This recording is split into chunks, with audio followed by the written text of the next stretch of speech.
Today, I'm going to reveal to you something that no man can truly understand, but which ends up controlling a large part of his life. Why does a woman choose to sleep with one man and reject another without a second thought?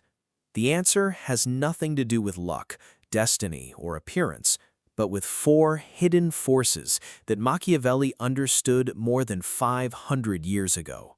In the darkest corners of human desire, reasons are hidden that most people never dare to observe.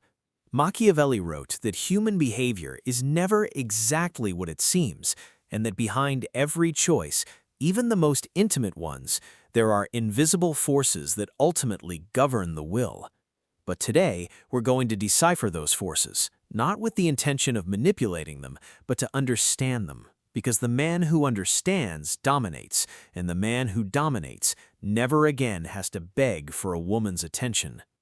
If there's one truth that Machiavelli understood better than practically anyone else, it's that human beings aren't attracted solely by appearances, but by that invisible force emanating from those who possess power. And when we talk about female desire, this rule becomes even more compelling.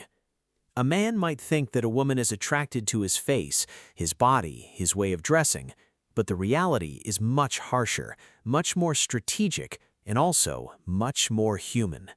But the power that truly seduces is not brutal. It is not the power of one who shouts orders, nor is it that of one who flaunts an artificial authority. It is that silent and unwavering power, that firm presence that can be perceived without introductions, without explanations, and without any effort. Machiavelli referred to this as the perception of strength, not the physical strength that any man can develop in a gym, but the inner strength that cannot be bought, manufactured, or copied, because it manifests itself in every movement, in every glance, and in every silence held precisely when it must be maintained. A woman, even if she never says it openly, perceives a man's emotional hierarchy, even before she hears his own voice. She senses it in the way he walks, in how he occupies space, in the ease with which he receives and handles attention. She doesn't need a man to speak to recognize the one who knows how to govern himself. And when a woman detects that level of self-mastery, something deep within her begins to stir. It's not magic, it's not simply biology, it's an ancestral response to emotional leadership. But the man who possesses true power is not the one who boasts of his status, but the one who feels no need to demonstrate it. He is the man who could talk about himself all day, but chooses not to.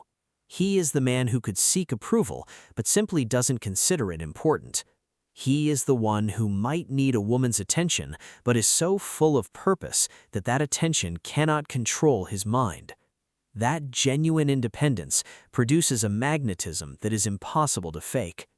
When she observes a man who possesses real power, she is not merely looking at an attractive face, she is observing an inner structure. She observes self-control, she observes direction, she observes an organized mind capable of remaining steadfast even when everything around it is in chaos. And at that moment, she is drawn to something she may not fully understand, but which she also cannot ignore. Because according to Machiavelli, true power does not consist in what a man possesses, but in what he projects effortlessly. And that projection is what captures a woman's attention, much more than the superficiality of his appearance. She instinctively senses that a man capable of self-mastery is a man prepared to handle any situation, and that ability, in its purest form, is deeply seductive. What's most striking is that true power doesn't depend on possessing money, fame, or a high social standing. A man can have absolutely everything materially and still project weakness if his inner world is fragmented. And another man, penniless, without recognition or any external influence, can project the image of a king if his emotional composure remains firm. A woman doesn't respond to titles, she responds to temperament.